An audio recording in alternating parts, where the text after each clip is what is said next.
Public charging sites outnumber gas stations. U.S. public charging stations for electric vehicles, EVs, may outnumber gas stations within the next 8 years, according to a recent analysis from one publication, with fast charging deployment continuing to accelerate this year. A Bloomberg Green analysis of U.S. Department of Energy data suggests that the number of public EV charging stations could outnumber gas stations in about 8 years, if their rollout continues at its current pace. Bloomberg NEF data places North American operator spending on charging infrastructure around $6.1 billion collectively this year, or almost twice that of 2023. Recently, the U.S. has also deployed 704 new public fast charging stations, boosting sites by about 9% in just 3 months. In total, there are roughly 9,000 public fast charging stations in the U.S., according to the data. We're seeing demand for fast charging skyrocket, notes Sarah Rafalson,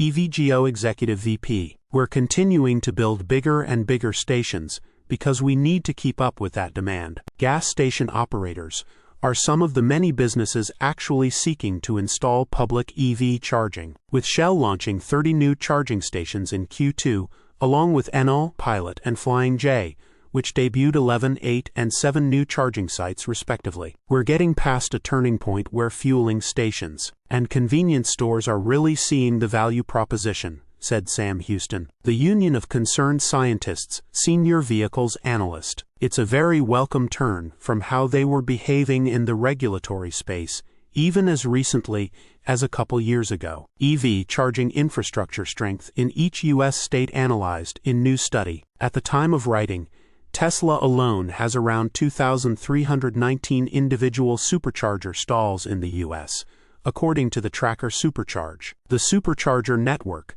has been leading the deployment of fast-charging hardware in the U.S., as detailed in recent data from the National Renewable Energy Laboratory (NREL), while the charging stations aren't currently open to the public, with only Ford and Rivian's EVs currently having access to them. Tesla is gradually opening the network to other brands, and is expected to make them open to all who have signed onto the North American Charging Standard (NACS). Another recent analysis from Bloomberg suggested that the recent U.S. sales slowdown of EVs may have been overstated and may not last very long. In recent weeks, a study from Recurrent Auto suggested that the U.S. could still be on pace to reach an EV adoption rate of 50% by 2030, despite the recent reports. Source: reposted and summarized from Zachary Visconti at teslarati.